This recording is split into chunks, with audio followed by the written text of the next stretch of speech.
अर्थात राष्ट्रवादी काँग्रेस पक्षाचा प्रत्येक कार्यकर्ता हा राष्ट्रवादी काँग्रेस पार्टीचा वर्धापन दिन साजरा करणार। राष्ट्रवादी काँग्रेस पार्टीचा वर्धापन दिन साजरा करण्याचा निश्चितपणे पक्षावर प्रेम करणाऱ्या प्रत्येक कार्यकर्त्याला तो अधिकार आहे। प्रश्न जो आपण विचारताय तो आता जो पक्ष जो आहे त्या संदर्भानं जे काही पक्षामध्ये विभागणी झालेली आहे त्याच्या संदर्भानं आपण विचारताय। या बाबतीमध्ये न्यायालयाने राष्ट्रवादी काँग्रेस पार्टी ही अजितदादा पवार गटाला आणि राष्ट्रवादी काँग्रेस पार्टीचं चिन्ह म्हणून घड्याळ हे अजितदादा पवार गटाला दिलेलं आहे।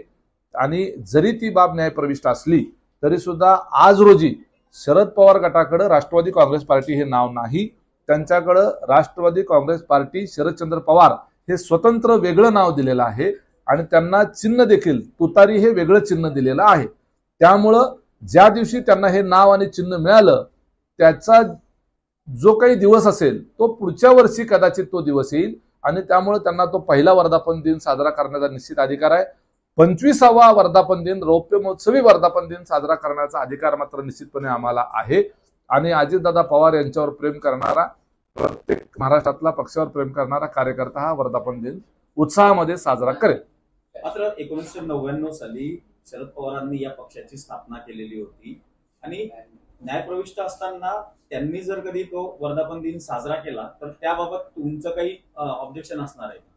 हे पहा, मी मगाशीच असं सांगितलं की हा पक्ष आहे आणि या पक्षावर प्रेम करणारा प्रत्येक कार्यकर्ता पदाधिकारी नेता त्याचा वर्धापन दिन साजरा करू शकतो। ही बाब खरी आहे की आदरणीय पवार साहेबांच्या नेतृत्वामध्ये तारिक अनवर साहेब असतील, त्याचबरोबर PS संगमा साहेब असतील आणि प्रफुल्लभाई पटेल या राष्ट्रीय नेत्यांनी आणि राज्य स्तरावर छगन भुजबळ साहेब असतील, मधुकरराव पिचड असतील, त्याचबरोबर विजयसिंह मोहिते पाटील असतील, त्याचबरोबर पदमसिंह पाटील असतील, अजितदादा असतील, सुनीलजी तटकरे असतील, जयंत पाटील असतील, RR आबा असतील, रामराजे नाईक निंबाळकर असतील, हसन मुश्रीफ साहेब असतील, सुनील तटकरे साहेब असतील, या सर्वांनी हा पक्ष स्थापन केला।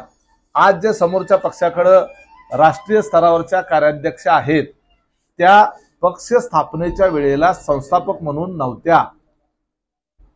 त्यामुळं जे नेत्यांची आता मी नावं घेतली त्यातले 90% नेते हे आज अजितदादा पवार यांच्या सोबत आहेत आणि राजकीय पक्ष ही काही खाजगी प्रॉपर्टी नाही, ही एक लोकतांत्रिक व्यवस्थेमध्ये निवडणूक आयोगाकडे रितसर नोंदणी झालेली ती व्यवस्था असते।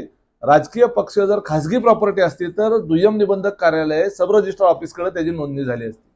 त्यामुळे ती वंश परंपरेनं जसं खाजगी प्रॉपर्टी ट्रान्सफर होते तसं राजकीय पक्ष हा काही वंश परंपरेने ट्रान्सफर होण्याची व्यवस्था नाही।